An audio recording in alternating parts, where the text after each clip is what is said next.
Hello, everyone, and welcome back to Rebook, the show where we talk about the big meaty men and women who be slapping the meat in the middle of the ring and the stories they tell in the process, brother. I'm, of course, the man with the buttons. I go by the name of GB. We're, of course, joined by the brain himself, Jake the Brain Bennett. Now, you will notice that we are without the third rebooker. Our dear drama king is feeling ill. You know, even the royalty needs a day off. Okay. So We're thoughts and prayers, Matt. No, but seriously, Matt, we're there for you. I hope you feel better, and we can't wait to yap more wrestling with you. Some programming notes, though.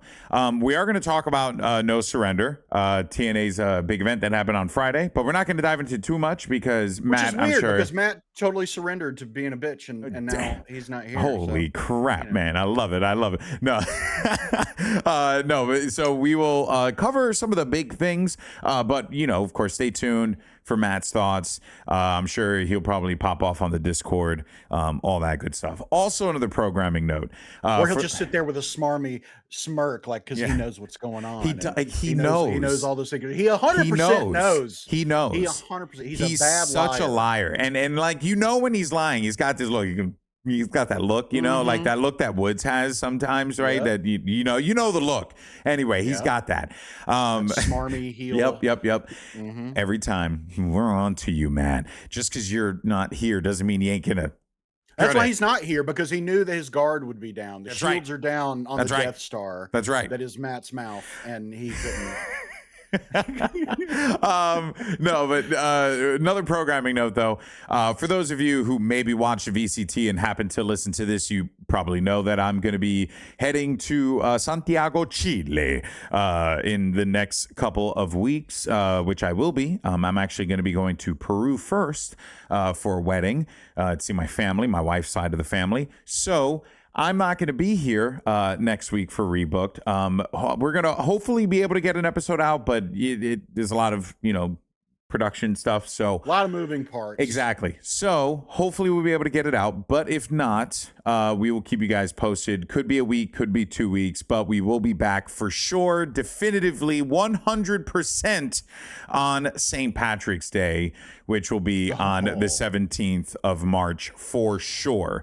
I'm a human being and I can only do so much when I'm on the road. So if anything, though, we want you guys to keep connected with us.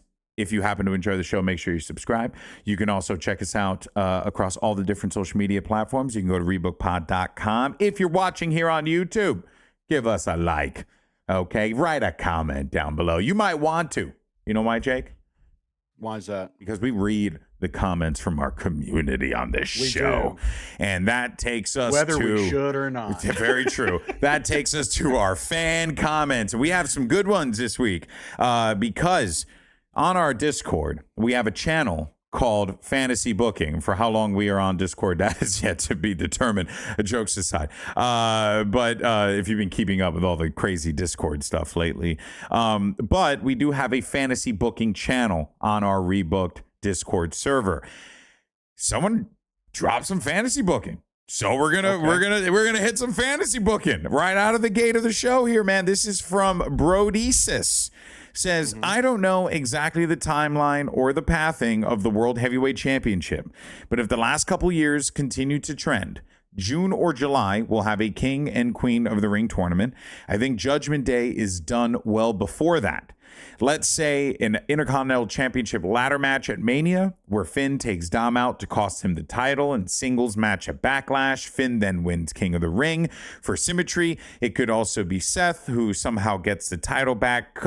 Punk could hold on to it. Maybe Braun wins it finally. Either way, Finn wins a world title at the show he first won a world title at 10 years later, which I believe was Money in the Bank.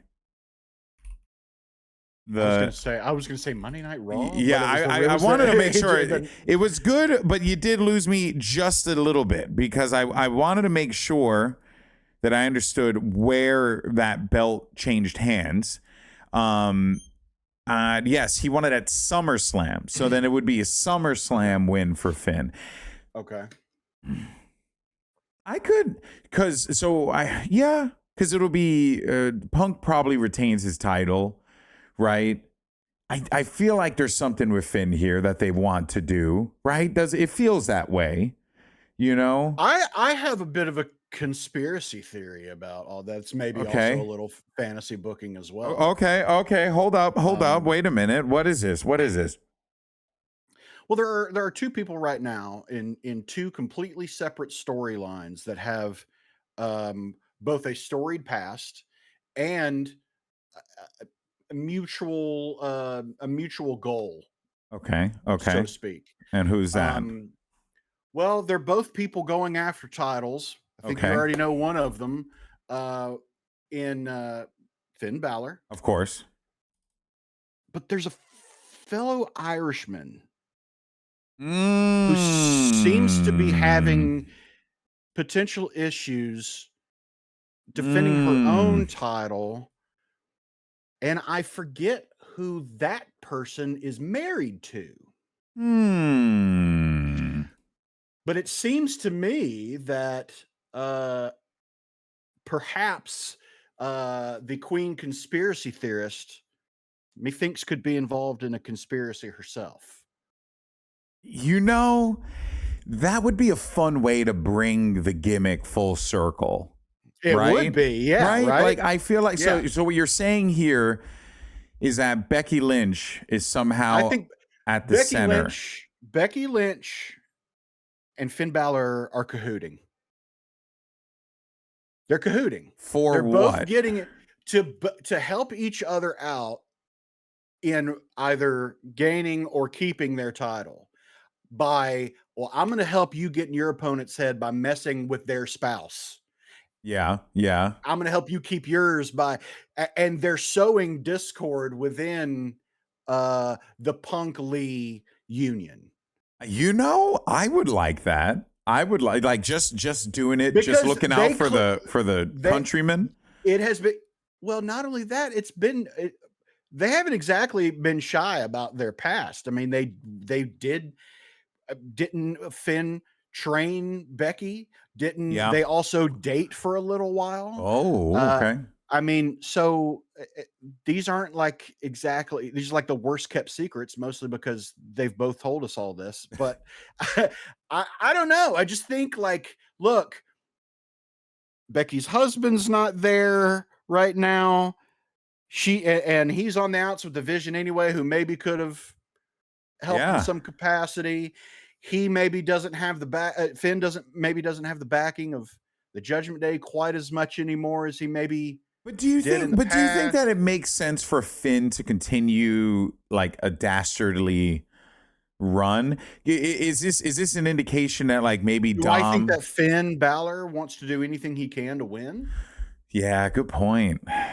Ooh, that's fun. Okay, you know what? Let's keep eyes on it. That's what I'm saying. Look, it's just that's a good one. Do I think that's what's happening? Probably not.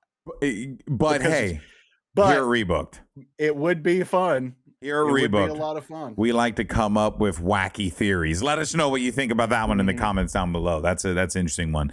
All right, moving forward, we have a fun name for a potential tag team in AEW. Young Odo 1994 says, in regards to tag team names in AEW, should Chris and Willow ever form a tag team in the future? Their team name could be Mom and Dad, which yes, with the way people treat Willow and Chris, the really fascinating relationship that Willow and Chris have, not just as characters in the show, but also just on social media and just the individuals that they are. That would be a really funny team. And I can hear Justin Roberts now saying, "Welcome to the ring, Mom and Dad." That would be super funny. Then we have another one. We had Philo has some thoughts on AEW, and this is actually a pretty good one. Said, I don't know what's going on in AEW anymore. Not like in a bad way, but the way they've been booking now, a lot of the time, I don't know who's going to win now. I want to pick Hangman to win a Grand Slam, but I bet against Andrade twice, and he won twice, so I just don't know. And good news is, Your bet You came don't have through. to worry You don't have to worry. Hangman won, but we'll talk about that because AEW Grand Slam happened this weekend. We also had TNA No Surrender. Whew. We had Elimination Chamber qualification matches as we get ready for that. So we're going to talk about all that and more. Once again, if you like the show, you happen to enjoy what we do over here and the way we talk about pro wrestling, it is very important that you let people know. Right, Jake? Because they got to know. People need to know. Tell the people why we talk about wrestling the way that we talk about it. Because everyone else sucks at it. Yes. But frankly, they just suck at it. Really? I mean, it's just like we talk about it because it's fun, because we enjoy it. We have a passion for it. We're not like hate consuming wrestling all the time. Yeah, it's and weird. I think that's and that's a rarity, not only in this industry but in this world. So that's we want to be the shining beacon atop the hill. That's right. That is professional wrestling. Indubitably. And more importantly, because dirt sheet stuff sucks, and these people put a lot of work into the storytelling, whether it's the in-ring, the action out of the ring, the promos, right? Right. And isn't all the fun of this also suspending disbelief? Exactly. Like that's the fun of all this. Exactly. That we watch it for that reason as much as any. And that's the part that we want to concentrate on. Exactly. We want to keep that little spark of kayfabe alive. Exactly. We try and have turn some it fun. into a raging fire. Indubitably. So, if you have has a word of the day calendar, pulled it out. So, of course, if you happen to enjoy the way we do things round here, we would love to have you join us. You can click the link down below, find our Discord, and once again, you can go to www.rebookpod.com for all the links and more, because we want to hear from you. So let's go ahead and move on with today's show. Indubitably. Let's and again, Matt will be hopefully joining us when we return. Who cares about Matt? Let's talk about where he works. Let's talk about where he works. Let's talk about his job. His job, which he was phenomenal, honestly, this weekend. He did do a great job. So kudos to him. Hannafin, it's just a guy was electric as always. So it was great that Matt was able to show up and meet him bar for bar. But I felt bad saying it's about time. Oh man, I keep trying it. It's not working. It's not working, Jake. But there was a lot of things that happened on this No Surrender show. I mean, both good. Some people were very angry about some other results. Two things that I want to focus on in particular are mostly related to the Knockouts division. We had a lot of things happen in the Knockouts division this show. We'll get it out of the way first. Mickie James making a return was a pleasant surprise. What did you make of that one? Because, she is like the legend of TNA women's wrestling, plain and simple. So it was great to see her back. Yeah, of course. How can you can't be upset ever seeing Mickie James, no matter where she shows up. Yeah, no, it was just good. Just ask Nick Aldis. Yeah, but of course, though, there are a couple things that happened there. First things first, Jody Threat became the new #1 contender for the Knockout Championship. She threw Tessa Blanchard over the top rope, thus winning and getting the victory. There is an excellent epic picture of Tessa Blanchard on the TNA website that just needs to be highlighted. It just like just the frown. It's so good. It was just, she looks like a SpongeBob character. It really does. It really does. She does. So yeah. But Jody Threat gets the #1 contender spot. I'll talk more about that in a second. But what we are going to cover here is what happened with the Knockouts Championship. Arianna Grace, aka Santino's daughter, aka a Nepo baby. A freaking Nepo baby in 2026, Jake, became the new Knockouts champion. But It's the world we're living in. it's terrible. It's terrible.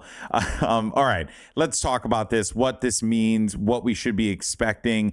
I didn't get a chance to watch the match fully because I was working Valorant that weekend, just a lot of stuff going on. And Jake, I know you've been dealing with a lot of stuff as well. But we were mostly catching what the reaction was. And that's mostly what I want to focus on here. When Matt returns, we'll talk about the show. And then, of course, what is the fallout. But I want to focus on where we go and what this means. So the setup here, right, is that Arianna Grace walked in to Santino's sphere of influence, because it wasn't an office, right, and was like, Papa, yo quiero un match.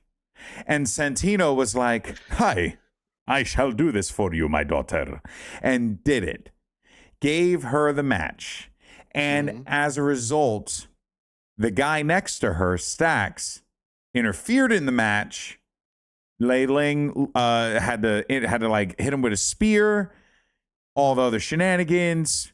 Ipso facto, Arianna Grace is now champion. But it is important to note, Jake, she's an NXT superstar, not a TNA wrestler. And she used her dad to get to the top. That, I think, is the freaking story, and I love it. I think, I'm excited to see where this goes.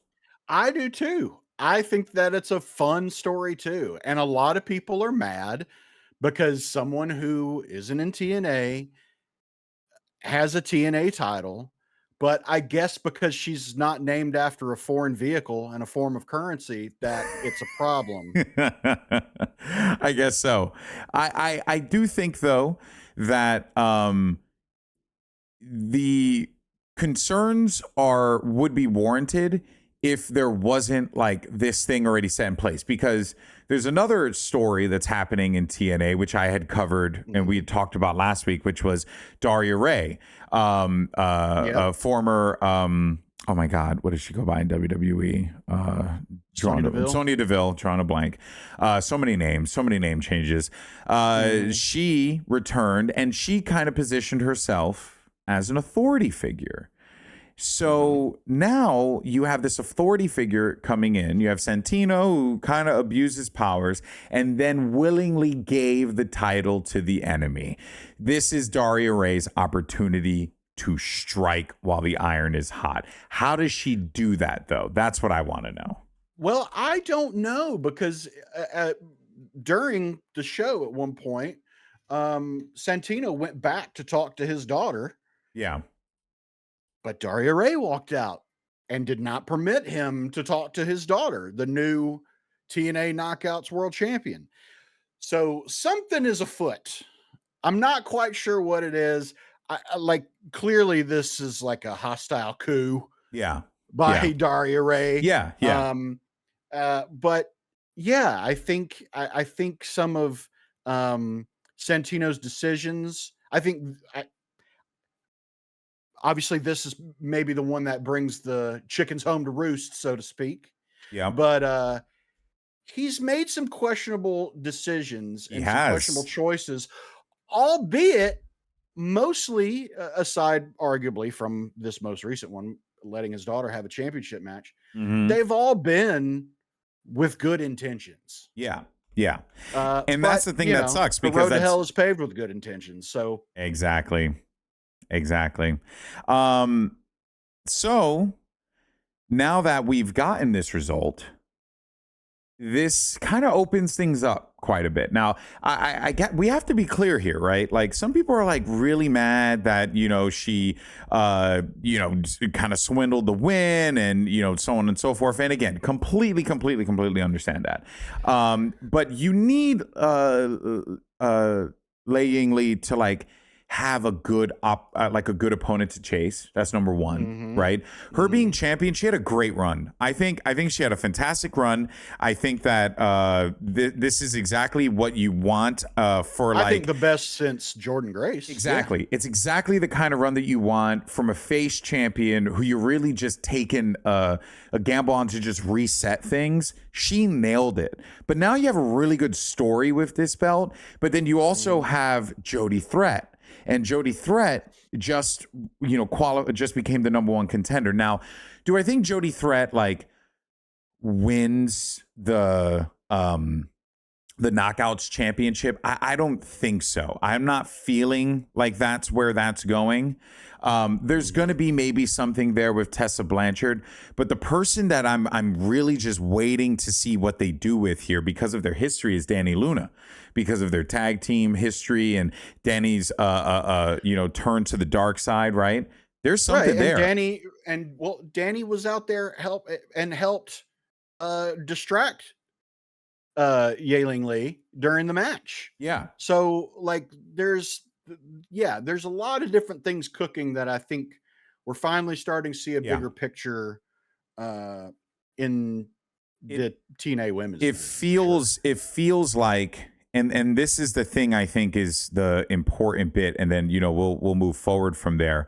But it does feel like what we're finally getting to is a place where AEW's women's division is at right now, where WWE's women's division had come from, where they're finding their voice, they're finding their footing, they're finding out who are going to be their aces, and they have some good options, man. They have some great freaking wrestlers. So like, let's see where this goes. We'll of course continue to revisit it as weeks continue, but I am 100% just in with the Knockouts division, the Elegance brand, and what's happening over there. Hey, maybe Mickie James comes back for a couple of matches. Shout out to Mickie James's freaking heels. They were doing work out there. The lady was absolutely popping off in stilettos. Like, Queen. That's some Queen shit. So no, I'm in. I'm super pumped. Once again, Impact. It's going to be exciting. There was one other thing to cover from No Surrender. Just real quick. The more I think about it, I think Arianna Grace is probably most definitely working with Daria Rae. Has to be in some capacity. Because I think it was like, hey, what if you went and asked your dad for a match, and your dad's going to give it to you. He can't resist your puppy dog eyes. Yeah. He goes and gives you a match, you win it, and then that helps us oust him. Yeah. And I can solidify my power within TNA, and we're scratching each other's back kind of situation. And what I would kind of sort of like, and I don't think they're going to do this because I think that it's treading too far into the realm of reality, but man, would it be fun, is if it came out that Daria Rae was actually like a double agent, right? But wasn't, not like in actuality. Like she's in real life, the person who is playing Daria Rae is employed by TNA. But the character was like a plant from WWE. And then maybe she can go through, because she's like a good wrestler. Like I remember enjoying a lot of Sonya Deville matches. She just never really had opportunities to like really have good feuds, good matches with a lot of people outside of like a couple of ones when she was like more of a managerial type of role. But I could see a potential like, hey, redemption arc or something like that, like the Young Bucks are currently experiencing right now. But that's a down the line type of thing. I would just really like to see them kind of go outside of the box with this character, especially because she's coming in hot. Yeah. She's coming in hot with like really like TNA foundational breaking storyline, right? Santino is going to lose his job. How does that look? We'll find out, but I'm excited for it. Maybe he can replace Matt on the podcast.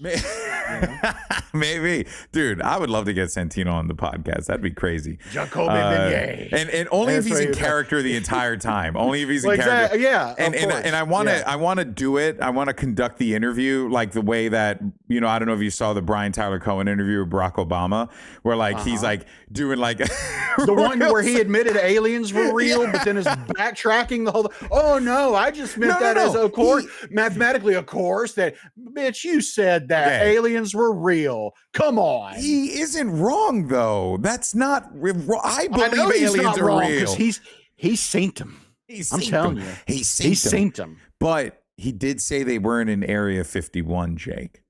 Yeah. So that kind of makes that whole game just null and void. Area 52 then. Whatever. Area 50. Area 69. Or maybe that's where 6-7 came from, and it's a psyop and they're trying to leak it out there to the kids. So it's Area 6-7. So that no one thinks that it's a big deal. That's crazy. It's nothing. Nothing. It means nothing. It means nothing. Guys, we're on to you. Oh, I think the FBI is on the line. No, but one other thing that happened on No Surrender I did want to cover real fast. Trey Miguel took the international title away from Stax, becoming the third TNA International Champion. Similar to Macklin, great decision. It's only going to lead to banger matches. So yes. Yeah.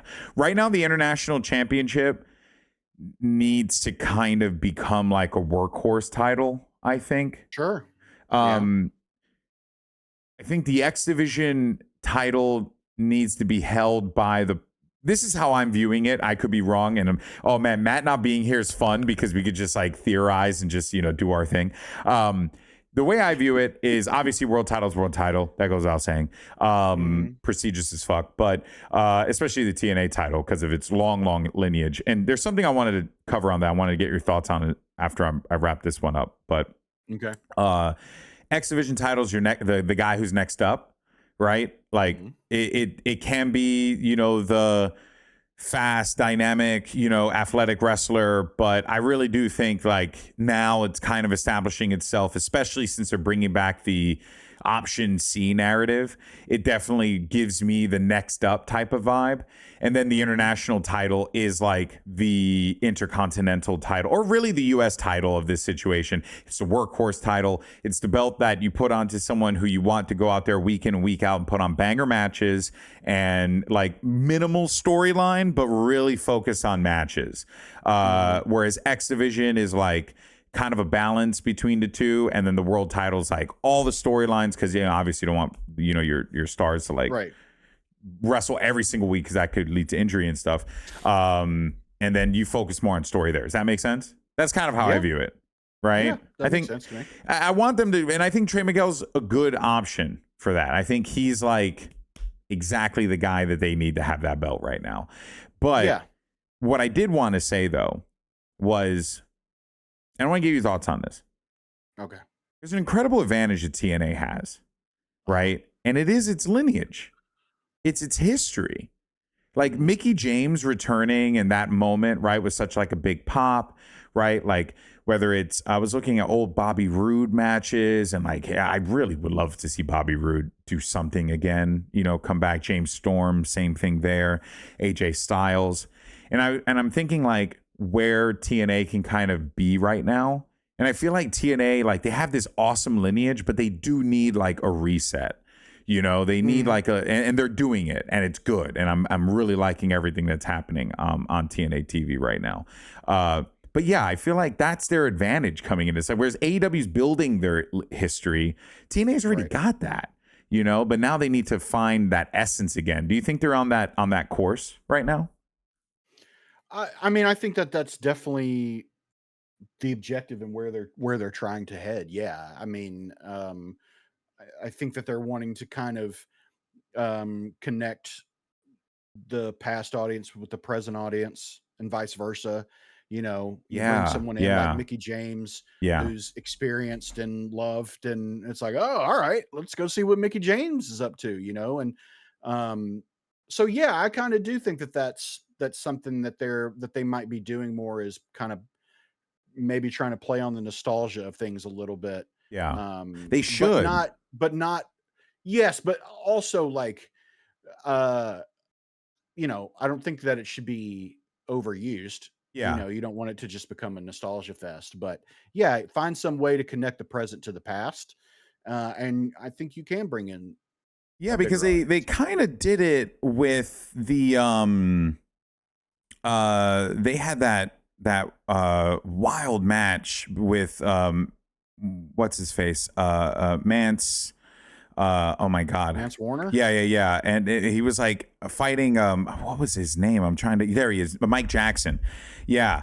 And that was like a really interesting one because apparently he was like I don't think he's like a TNA I probably did wrestle on TNA a couple times. I don't know the history there. Wish Matt was here to give us a bit more on it, but it's perfectly fine. Or for him to tell us, I don't know, that's Hannifin's. That too. But the only reason why I wanted to highlight that was because I thought that was actually like a really cool match. Like Mance Warner's kind of a guy who's just been like floating right now. But it's just one of those things where like I think TNA just does a good job of like honoring their past, and they can lean into that a little bit more without like having to overdo it. And also that dude was crazy. He's like 75 years old or something like that. And he was doing a tope suicida. It's crazy. Yeah.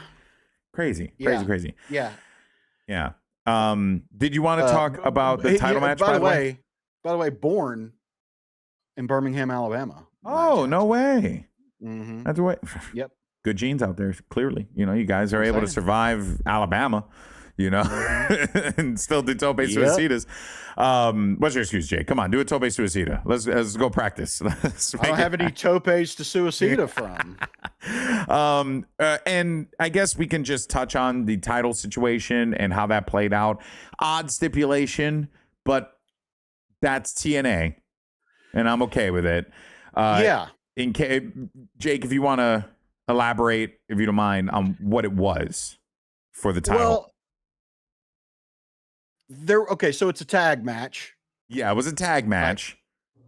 It was a tag match, and it was such an interesting situation because there were all three people in the match with Santana all could technically have made this a world title match at any point. Yeah.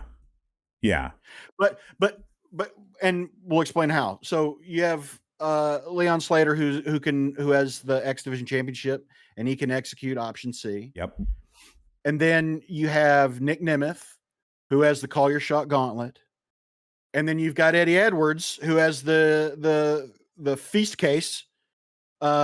Is that what we're calling it? That's what they should call I guess the feast case.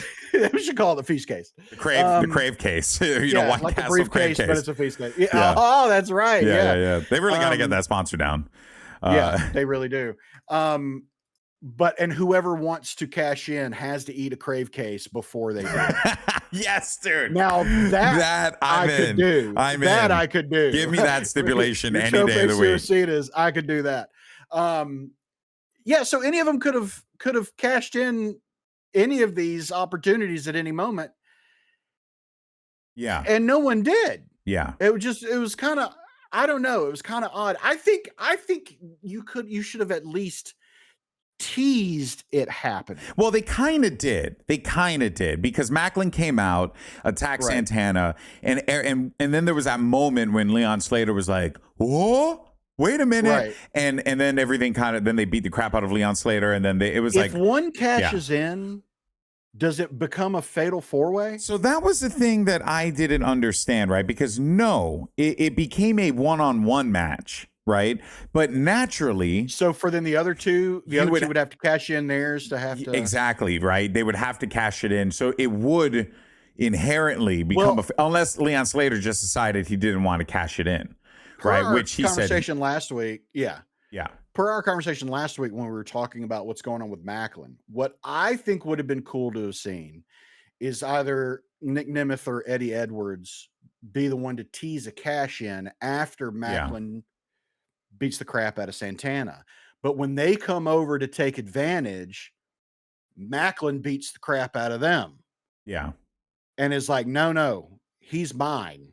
No one else gets him. I get him. And almost becomes this weird, like Yeah. protector slash like, I don't know. I just think that would have been an interesting twist on things of like, of like Macklin again, like just wanting to do things a different way and be his own man again. Like let him become kind of a one-man army. Yeah. Yeah. And no, I'm gonna beat the crap out of you because he's mine. I want Santana. No one Yeah. else gets him but me. And also That would like have been a cool moment, I think. and also like while it is cool that like Slater could have, cash it in, it just wouldn't have fit. It wouldn't have made sense for him at that moment. It was like just Right. too much. Like, I don't know. And also, how would it have gone with Santana out of the match? Because Macklin came, attacked him. So I don't know. I don't know how Right. that would have played Yeah. out, but we know that Macklin's like on the pathway anyway. But then if someone else cashed in, then it becomes a triple threat Yeah. or a fatal four-way, and he doesn't have to be involved in the Yeah. outcome anyway. Yeah. I And the other thing too, I know you though, don't want to burn. I know you don't want to burn all those at one time or whatever, but that's the thing, right? It feels like they want to stagger it, but then how do they get out of it? I'm curious, or do they even care about getting out of it? Right? I really don't think Leon Slater's like much. I don't think option C is going to be a factor in this. It would be cool if he invokes it. Maybe that's like if Macklin becomes champion, he invokes it down the line. I don't know, but I don't see that happening. Yeah, we'll see. But that was a fascinating, cool kind of way to tie all of those stories, stipulations, considerations, all that together. It was a very TNA thing to do. And you can't hate it. You just got to appreciate the difference. Even if you might disagree with the execution somewhat.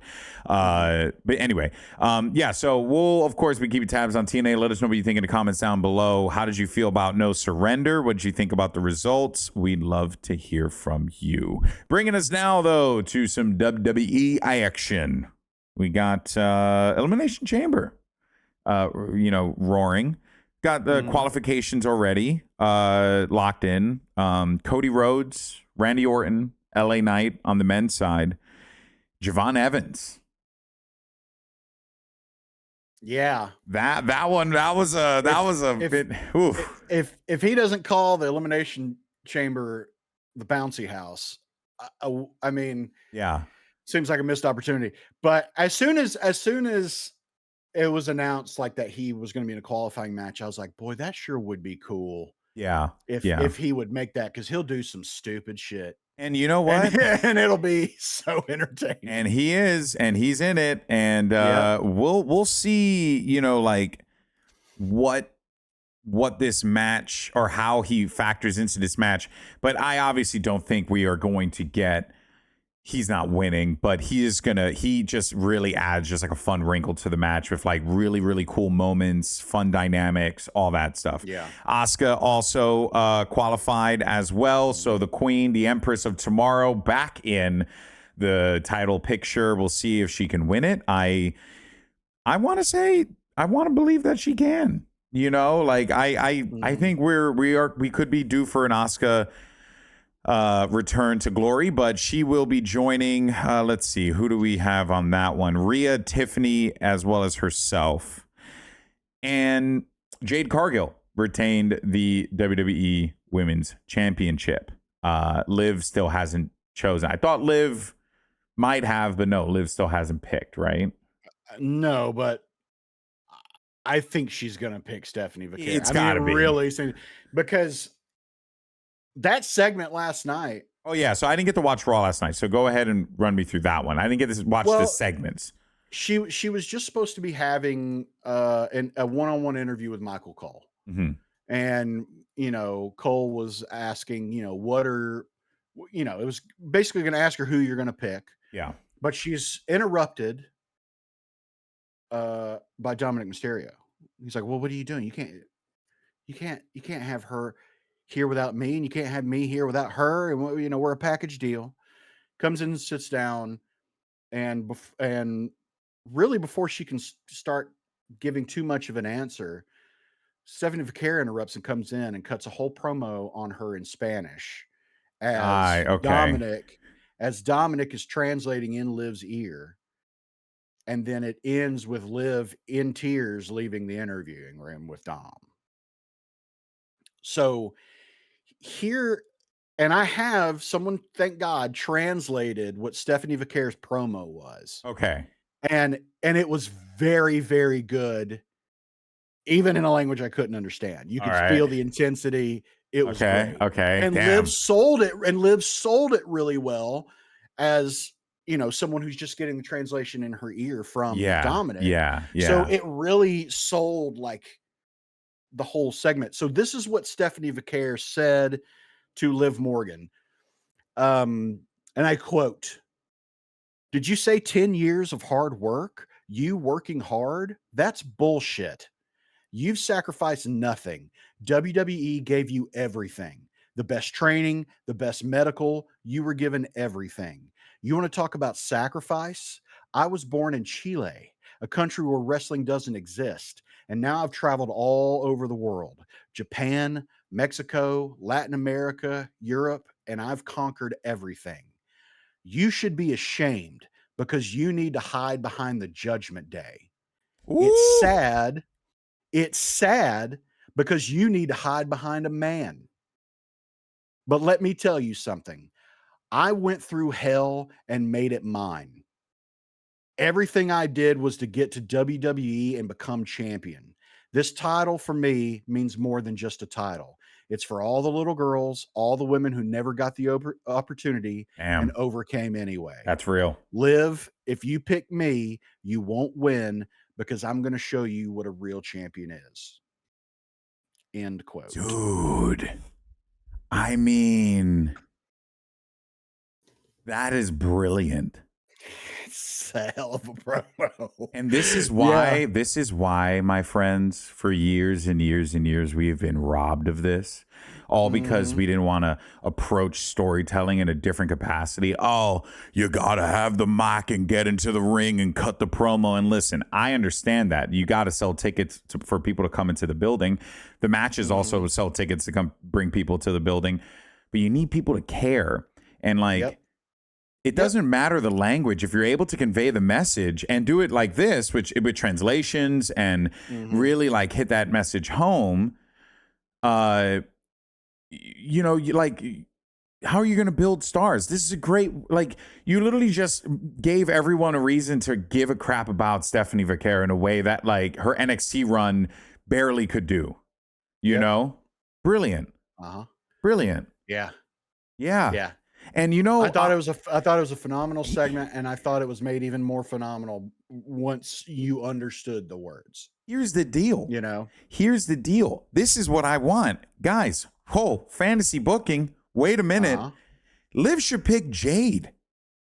Liv should avoid Jade. Liv should actually pick Jade, win, because Jade Cargill only defended her belt once. She barely beat Jordan Grace. It came after some shenanigans and, some whatever. She could do that. Take the belt from Jade, because I think like the Jade title run's kind of served its purpose. We can run with this whole like, you ran away, you didn't do this, you didn't do that. Like, there's a story there that you can lean into if you want. Have Liv take that belt. And then you get into, your Survivor Series, SummerSlam, whatever. I don't know. I mean, why would you do it? I don't think you'd want to unify it, but it wouldn't be a bad idea to unify the belt under Stephanie Vaquer or something like that. To like, not unify, but have her hold both. Sure. Not like, not unify and only be one belt moving forward. Have her be the new Roman. Yeah. Have her win both titles as like a face who like wants to win. Like, dude, you have a rocket ship here. I don't see a reason why you don't just shoot her straight to the moon with Stephanie Vaquer. Yeah. I don't know. Yeah. I think it's I wouldn't be upset with that. Yeah. This generation of women's wrestler that came, the Vaquer, Julia, Tekla, like that group, man, they're on another level, man. They're crazy good. And I like that, Liv can lean into this a little bit more, right? I mean, Liv's a great wrestler, so like, obviously, let's call a spade. Remove that part from it, right? She is phenomenal, Right. but man, whew, that's good. All right, well, we'll keep eyes on that one. That's a good story. Shit, like that. And of course there, I like it because it's just different, man. It just approaches it in a completely different way. And here you got this person like Liv Morgan won the Royal Rumble. You know what I mean? Like that's one of the most difficult matches that a wrestler narratively can participate in, right? But even when you think about it from like real life perspective, yeah, if I walk into a match with 30 other people and I win, that's crazy. I did that. So for Liv to feel like to feel so diminished in that moment by Stephanie Vercare meant like that hit harder than she had expected. So that's great. Fuck, good story bit there. Well, then in that case, then how do we feel about the men's side, and who wins this Elimination Chamber matchup? Like where are you feeling right now? I don't know. I like so far. I mean, aside from Javon Evans, who would just be a really cool match to see. Yeah. Everybody's got legitimate beef with Drew McIntyre that's in Elimination Chamber so far. Yeah. Drew does, so does Orton, LA Knight does. So I think that makes it interesting, makes it exciting. Yeah, I think Cody's the misdirect here, right? I think Cody's the misdirect also. Yeah, I don't think he's going to win. I think that the story would have to be built that Cody is going to win, right? But we know that Jacob Fatu's like, there's something happening there, surely. So I would imagine the match for Mania will be Cody versus Jacob in a singles match. That's what I think too. Yeah. Yeah. And there is an opportunity here for either LA Knight or Randy Orton. And you want to sell tickets, I think, because that's, I know we don't talk dirt sheet stuff, but I did want to mention that part because there's a strong fan reaction for both wrestlers. It would be something new. People hadn't seen that before. LA Knight versus Drew McIntyre for the World Championship of WrestleMania. Randy Orton versus Drew McIntyre for the World Championship of WrestleMania. Right? I mean, yeah. And honestly, like if it's me, and granted, it's just because I've been a fan of his for a while, and I'd love to see him finally get that big push and get that opportunity. Is LA Knight? Yeah, because he's so over. But I feel like you've already got like, I know it's 2 nights. But you've already got like your big draw match. You have Punk and Roman and Punk. Yeah. You're not going to have anything that's going to match that. Yeah. Quite frankly, you're just not. So give us something unique. Give us something different. Yeah. And I think that's what I'm exactly hoping to is. see out of it. And so I would love to see LA Knight obviously get that opportunity. That would be awesome. But also too, though, Randy Orton wouldn't be a bad option. I do have to be clear here. When is Randy Orton ever a bad option? Yeah, obviously. Yeah. No, you're right. But I think like Randy Orton is a great one just because of that built-in story with him and Drew. So yeah, there's just so many directions that they can take this that WWE should Drew feel versus confident. LA on the mic would be fun. Yeah, they should feel confident I that they have like good pieces in place for WrestleMania. And if they want to go in this direction, where I feel less confident is this masked man situation. But I don't. What do you think, Jake? I don't know. I think the masked man is who's in that giant package. wait. Okay. What the hell? What is this package crap? I am so confused. Where do we think this is going? What? I have a legitimate guess as to what is in the box. What's in the box? What's in the box? If we don't drop in, I can't do little fantasy book backwards. There we go. Right. No, I was gonna say if we need to have Brad Pitt's face. Oh yeah, we need to have bottom there, Stan. Anyway, I think what it is, and obviously it's coming out at Elimination Chamber. That's Yeah. what the open buy date was. Um, I think whatever is inside is, shall I say, very nice and very evil. Oh, you think it's Danhausen? I think what would be really funny is if they open the box and there's a passed out Danhausen inside because he didn't cut any holes in the box. That would be really funny. I think that's what it should be, and would be really funny to me. But what would that? But that just seems like a Danhausen thing to do. I agree. It's so wait, I'm confused. Is there a rumor that Danhausen's going to WWE, or is that like yeah? That's yeah. Oh, okay. I didn't know that. Very much been I've been out of the loop on that. His contract is supposed to this is dirt sheet shit, but his contract's supposed to be up this month. Got it. Okay. And he's also very good friends with CM Punk. Yeah. So I think that he could be in there. I could also see it being a misdirect for Jericho. Yeah. Jericho. I think it'd be funny if it was Danhausen, but I could see it being all a misdirect. Very interesting. Well, yeah, I mean, we don't have to wait too long for that. Only a couple days, so we'll find out. But that's interesting. But as far as like the masked man thing goes, that's been a little bit out there as well. I'm not that like confident on who this is any which way. Well, after he stomped Logan Paul last night, I think it'd be funny if it was Bad Bunny. Dude, it would be cool if it was Bad Bunny. That would be freaking. Oh, dude. I mean, it didn't look like Bad Bunny at all. Right, yeah. A lot of people are saying that I've been seeing the rumor, and it kind of looks like him, Grayson Waller. I've heard that too. Yeah. And it does kind of sort of like he is tall, lanky guy. It does, not lanky. I should say lanky, but he is a little bit like. But Grayson Waller's also been doing stuff with New Day. Yeah. Oh yeah, that's right. So I don't know. I don't know what this, who or what this is, what's going on here. Yeah. It's very odd. What do you guys think about the Vision storyline? It's definitely taken a left turn.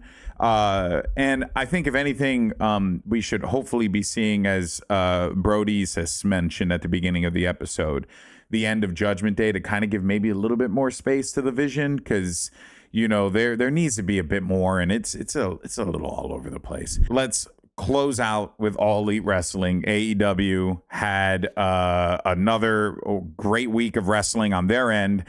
I had posted on Blue Sky, you really just can't argue with that quality of wrestling that AEW is putting out. It is just simply phenomenal. Maybe one day a certain phenomenal wrestler makes his way through there for one final match. That would be really sick, because honestly, at this point, take your pick. Anyone in AEW, they're just putting on banger matches. That said, we had Dynamite, we had Grand Slam. Did you get a chance to catch them fully, or some of the highlights and some of the bigger matches? I got to catch. Yeah. So I think, first things first, I want to commend AEW on a fun match with the whoever gets pinned goes bald match with Wheeler Yuta and Death Riders and Orange Cassidy and Tony Storm. That was just fun. That was great. Good for the crowd. They dug it. I felt bad for Wheeler. Oh my God. The Clippers just looked painful. That was like one of those matches where it's like AEW needs more of those. And there was this thing, and I want to get your opinion on this. I was seeing people talk about how the reason why people are enjoying the AEW storylines right now is that every story isn't about like being champion. There are like other stories that are existing now. Whereas WWE right now is kind of like in that rut of every story is I want to be champion. Do you feel that as well with AEW, or do you think it's still very much I want to be champion and this is just one small distraction? No, I do agree with that. That everybody seems to be finding a certain place for them, but also like it's kind of hard to not be in the I want a championship mindset when there's 50, 11 championships in AEW that Yeah, people could be yeah, going yeah. I know, after. right? So yeah, I mean that kind of muddies the waters a little bit, but yeah, I do agree with that, and I think WWE's getting better about it not just Yeah, being about titles. I mean, as we just talked about, I think that's something that they're trying to do with Cody and Jacob Fatu. yeah. Um, but yeah, I think they're doing a good job of finding stories that aren't just about championships. Something I do want to Um, note, because you mentioned the titles, and I mhm. kind of want to give AEW the nod on this because I don't know if you've noticed, but like AEW's been all up and around the indies, like all over the place. MJF Mhm. has been doing tons of AEW title defenses Mhm. on independent shows. He's Ricochet, doing another one. He's doing another one yeah. soon, I Same think, thing for Ricochet. He's with actually been Zilla quite Fatu, consistent. Yeah, with actually. Zillafatu. Ricochet's been doing the same thing as well. But wasn't that the point of that title of the national But I championship was or saying, whatever? like, okay, it feels like the infrastructure was in place for them to finally do the thing that they said they were going to do. But why didn't they just fucking do this with the international championship? I just don't get it. Clearly, I actually do have some thoughts on all of that, Mhm. and based off of what happened at Grand Slam, and I kind of want to get your take on this too, because Cal Fletcher walked into Australia as champion. He defeated Tommaso Ciampa. How'd you feel about that, by the way? Were you okay with that? Do you think I was a? I know you're a Ciampa fan, so I want to get your take. I I don't know. Kind of feels like I could have gone either way with that, I guess. I mean, I don't what was the point almost? So I I have. mean, if you're doing it to build him up as a legitimate competitor, I don't think you need to do that because people already know who the guy is. Mm. Um, Yeah, and I yeah. think people will automatically see him as a threat anyway. But for him to come in and get a title in his first match to only then just lose it immediately, um, and then I want to there's a say though. that match for that title is with the guy he just won it from. But I don't know. It's just kind Yeah. of I thought it was kind of odd, So the honestly. here's my read on it. I agree that I was bummed when Champa lost it too because I mean it's Champa Either and he he's needed to amazing. make a little bit of a run with it, or he shouldn't have won it at all. But here's an important thing: he did Mhm, defend the title like four times or three or four times. I want to say right. Every match he had was a title defense. Was when he mhm. won and then was a title defense, obviously. So that was good. I know that is like goes without saying, but the reason why I'm noting that is because in each match there was kind of a like when he fought Claudio. I think he fought Claudio for the Mhm. title. Um, one of the things I took away from that match was like, holy crap, he like squeaked by that victory, right? And then he had another match and it was a similar thing. He like squeaked by the victory. And then when he lost the belt, he said, "Damn, I guess AEW really is where the best wrestle," right? Mhm. And I like that because he comes out of the gate hot. He wins the belt against Mark Briscoe, right? Mark Briscoe Mhm. now is out of the TNT title picture. He is this best of seven feud. He lost it, right? Which was what was, I think, the right call, given that Fletcher lost the feud to Osprey. I think it made Mhm. sense for him to kind of get a big opportunity of his own here. And where I see Champa kind of going is he's going to go title hunting again. And Mhm. there's a belt from a guy at the place he used to work at Mhm. that he, might just want to take that belt from. And I think I could see him going after Ricochet's national championship. I could And see that. Yeah. and I think Champa winning the national championship will allow Ricochet to kind of slow down his schedule, and then Ciampa can do those matches in the indies and everything because it's Ciampa. He's a draw, and he's also the national champion. So I kind of feel like that's where I want to see this go with him. He came out the gate hot. He established himself as like a threat, which we already knew, but he won a championship. Mark Briscoe, on the other hand, who was TNT champion, lost his belt, then lost a rematch. Kyle Fletcher now is TNT champ. Okada is international champ. And guess who failed to win the Continental Championship? Guess who failed to win that belt, that Grand Slam?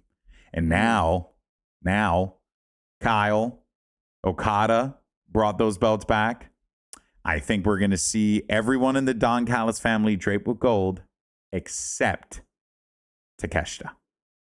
That's where we're going. Okay. Or at the very least, it's going to be Okada and Fletcher, kind of like flaunting the titles over Takeshita. Sure. Or Takeshita maybe feeling that pressure. Because that was like the vibe I got. I don't know. What do you think? Do you think that there's something with...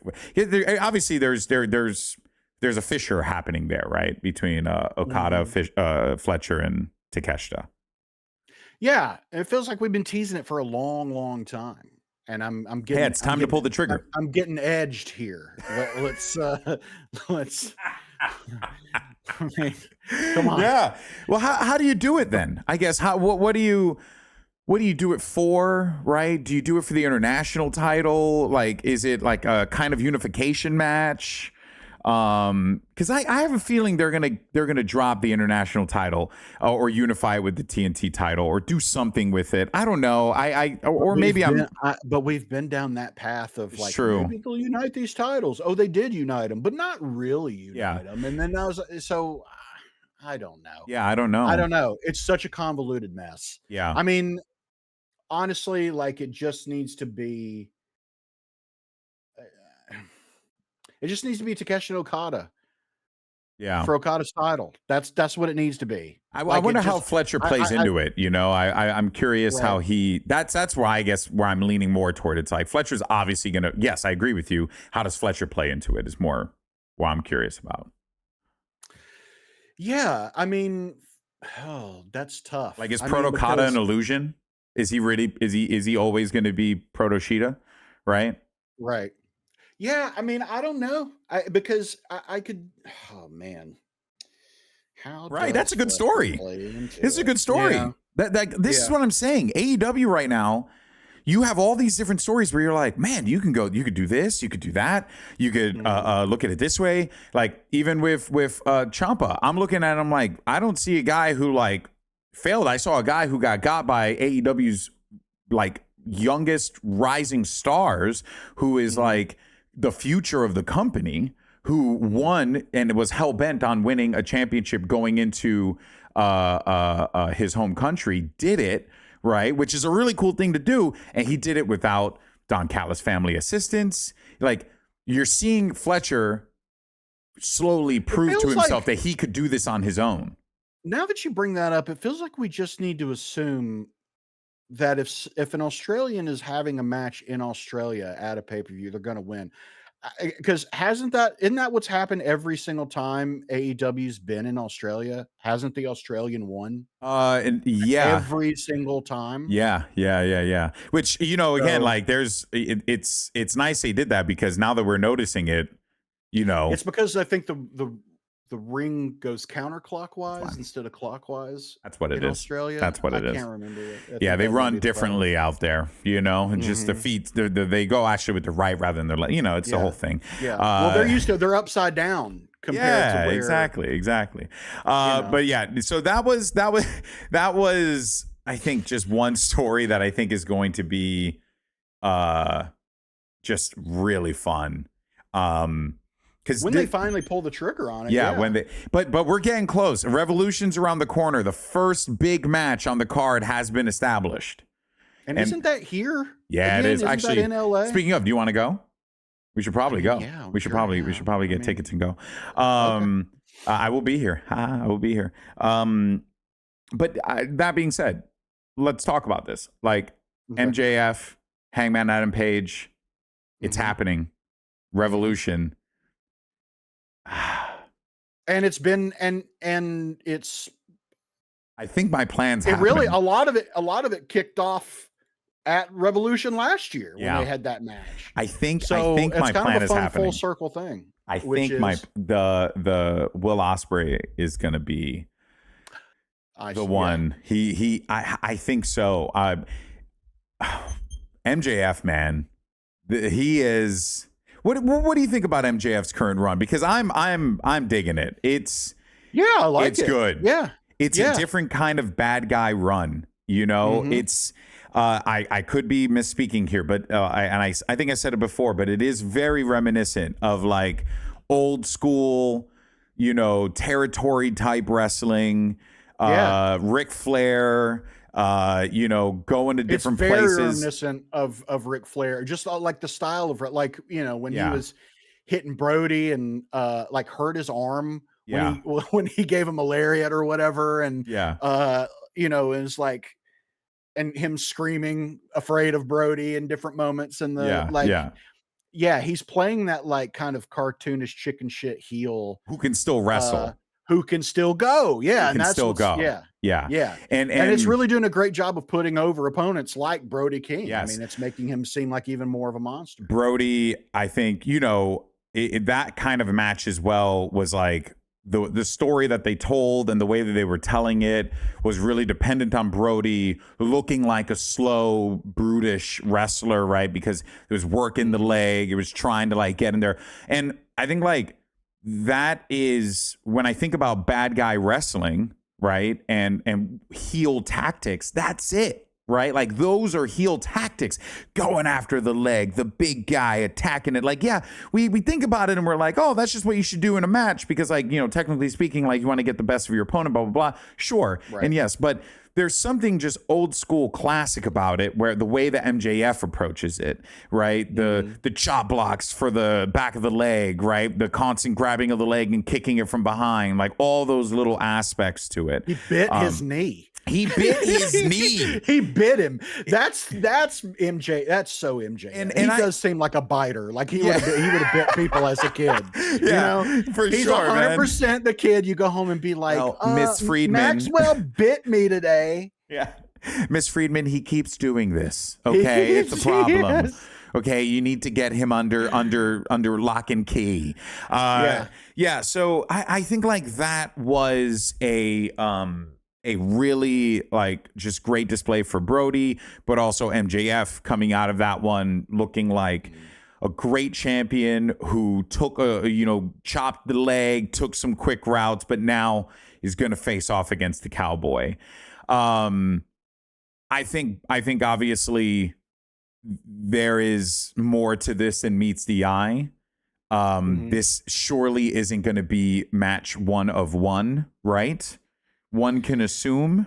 No. We have Revolution, and then after that will be Dynasty. We know that Swerve is on the warpath as well, alongside Kenny Omega. That's happening, and they're going to fight today. So, oh God, get ready for that. And then of course, All In is August 30th. So, and then there's probably going to be something in between there too, like some shows that they do. So are we going to Will Ospreay versus MJF at All In London? It feels like yes. I would, You'd keep the belt on MJF till August, right? Yeah. I don't know who, I mean, I don't know who else you would put it on for a bigger, I think it's probably got to be. Because then he can beat Swerve. He can beat Kenny.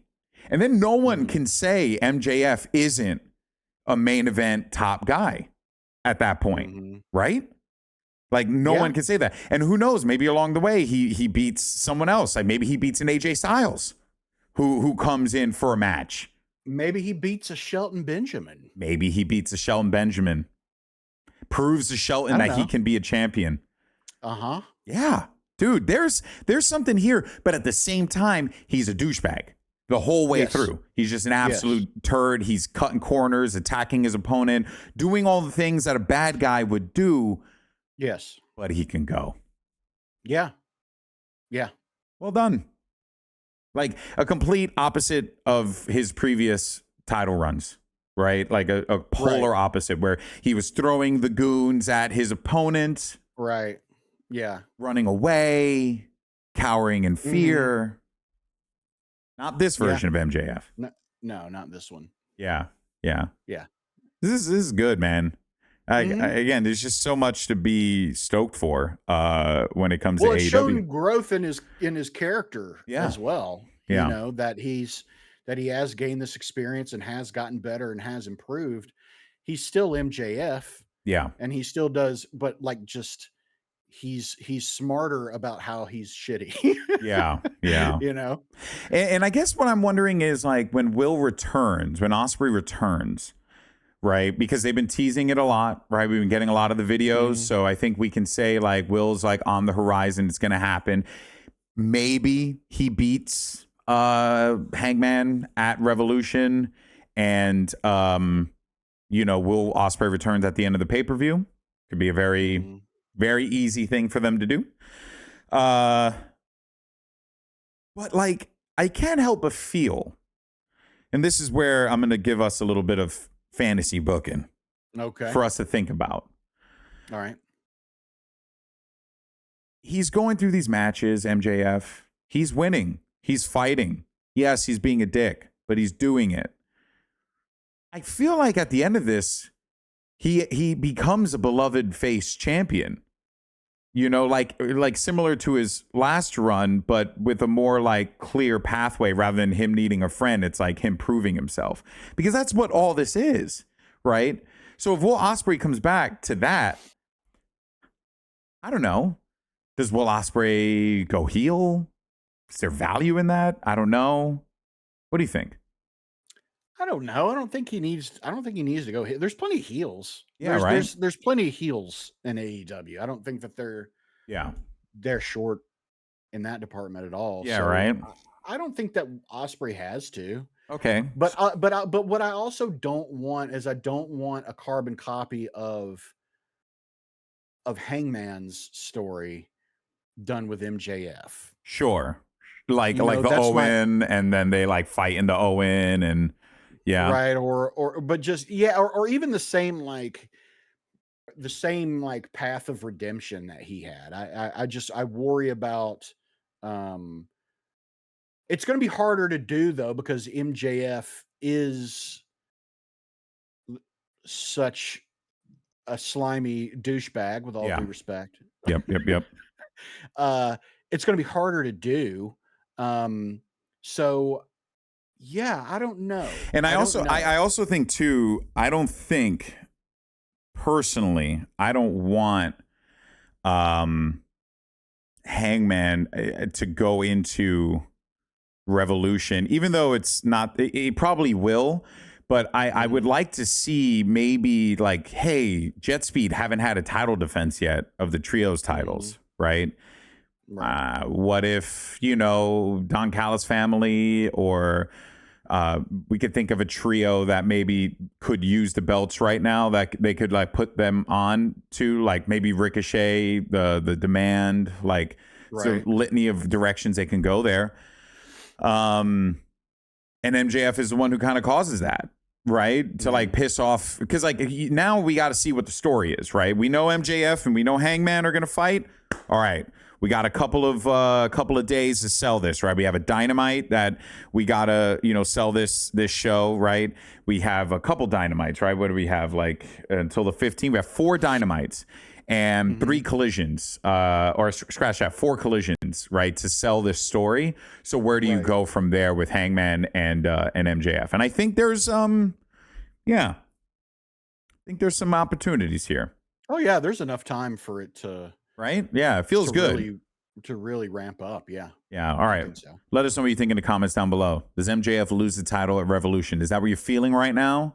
Or is Hangman going to fall? Is Hangman going to struggle to make that? And then where does he go if he loses? That's another thing, too, that I'm like really fascinated by. So, lots to think about. Let us know in the comments down below. Oh, where Hangman could go? Is that what you're asking? Where Hangman could go if he? Yeah, well, where Hangman can go if he loses. Well, like you said, there's another team that's trying to redeem themselves right now. Maybe they could go after the trios titles. Who's this? The Bucks. Ooh. But they have. Are they fighting FTR? They're fighting FTR for the titles, I believe. For the titles, yeah. Yeah. I don't know if they win. But they could win. FTR win and then Edge and Christian come back? Yeah, because I feel like Edge and Christian, Cope and Cage, yeah. And Cope is probably coming back pretty soon, and Christian's been away for a minute, so maybe that could be fun. And then we get the Young Bucks versus, or man, can you imagine Edge and Christian versus the Young Bucks versus FTR? Yeah, that would be fun. That would be. That could be like in a TLC match. At All In? At All In. Yeah. Maybe. All right, let us know. Are we cooking? We want to hear from you. We're at the end of the show, folks. So you know what that means. It's time for the Rebook 24/7 Champion of the Week. This, of course, is the thing that brought us the most joy this week. Doesn't matter what it is. Just joy. Joy is all that matters. Okay. I'll go first. Mike, mine is simple. It's a game called Deadlock. If you haven't heard of it yet, it's Valve's new game. The creators of Half-Life and Counter-Strike, for those who may not know. They are a prolific game dev here in the US, but they're coming out with their new game. It's like a shooter MOBA. It's really good. I've been addicted to it. I've been playing it nonstop. I suck, but I'm trying to get better.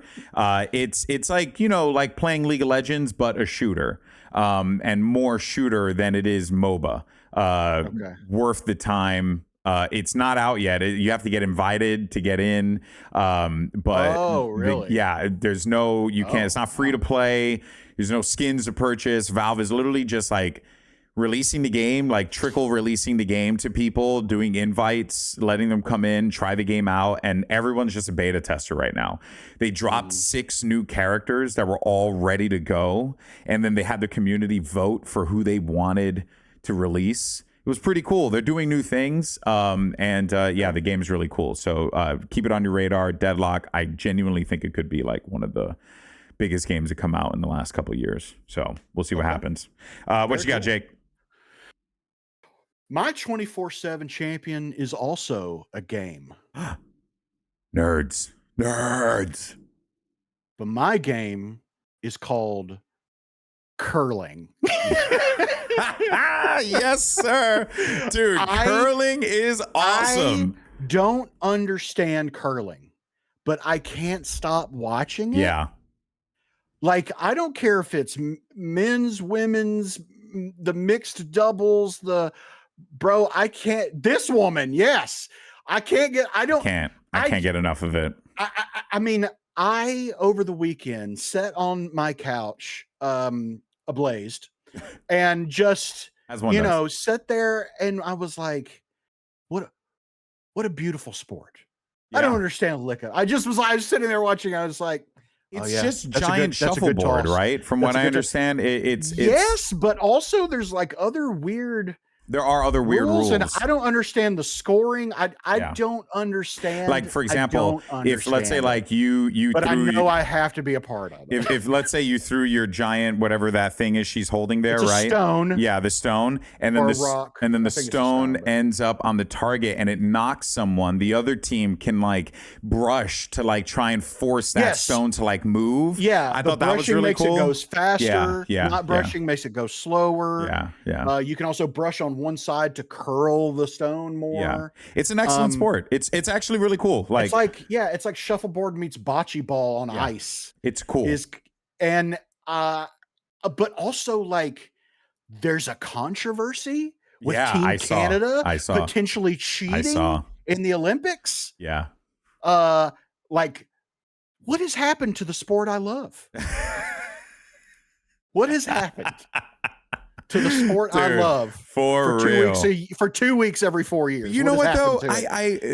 What I want to see come out of this though, genuinely, and I don't know, maybe I'm in the minority here, but what I want to see come out of this is I want to see curling be like more mainstream, man. Like I want to watch more curling, dude. I kind of do too. And here's the other thing that I was talking about. Is there a New York curling team? I was like, right? I told Shauna, I was like, you know what? I want to make a documentary of where I, for 4 years, try to make the Olympic curling team, but only because it seems the most. I'm not trying to. I don't want to diminish what they are doing. Of course, what they're able to do, but it does seem the most accessible of the Olympic sports. Yeah, and so that's why I want to I want to become the bad boy of curling. Okay, you want to be what was his name from Blades of Glory? The Chad Michael Michaels. You want to be the Chad Michael Michaels of curling? Okay. Yes. Okay. I want to be, the guy in the bowling. Who do you think you are? I am. Yeah. I want to be that to curling. Okay. Okay. And my catchphrase is, "You ain't got the stones." Like that's because I'm not. I think it would be so fun to try to get into it and then just make it a big. I'm in. I'm in. A big event, and there's You're killing me. like I want to do it. I want to do it so bad because I'm not I'm not under the impression that I'm just going to walk in there. Yeah, of course. I'm going to push one stone and everyone's going to be like, by God, the prophecy's foretold. Of the burly curler, and now he's real. And we didn't think he's the chosen one. We didn't listen. We didn't listen to the prophecy. Then the prophecy passed us. Oh my God. Yeah, let's do it. Let's do it. Curling's awesome. No, curling is great. Honestly, like it's been, listen, I think anyone who listens to the show knows our politics and how we're very clear about things. And, it's a tough time out there for a lot of folks. But like the Olympics, for what it's worth, the flaws that it has, for what it's worth, it is amazing to see folks who just want to compete in their sport, at least in the US, because, it's like, what you're competing, but like you have no salary. Like if you win, you get $40K and like that's it. Meanwhile, you have like people who are competing all around the world. They get paid actual salaries. They get actually supported by their government. Meanwhile, we don't do that for our athletes. We just kind of tell them to tough it out. So like these people are there because they love the sport, and like it is, and not to diminish the other people who are getting paid because they deserve to get paid. I want to be clear here. Everyone should be getting paid. Like it's kind of insane how people who put this much time into it are not being paid. And the Olympics are getting paid. So I want, and so is NBC. Exactly. So I want to see more of that. And I want to see like bring me the freaking National Curling League, the NCL. Yes. I want it. Damn it. All right, folks, that's going to do it for us here. We thank you so much for tuning in. You commentate it. And you playing it. You and Matt commentate. You playing it. Or you coach. One or the other.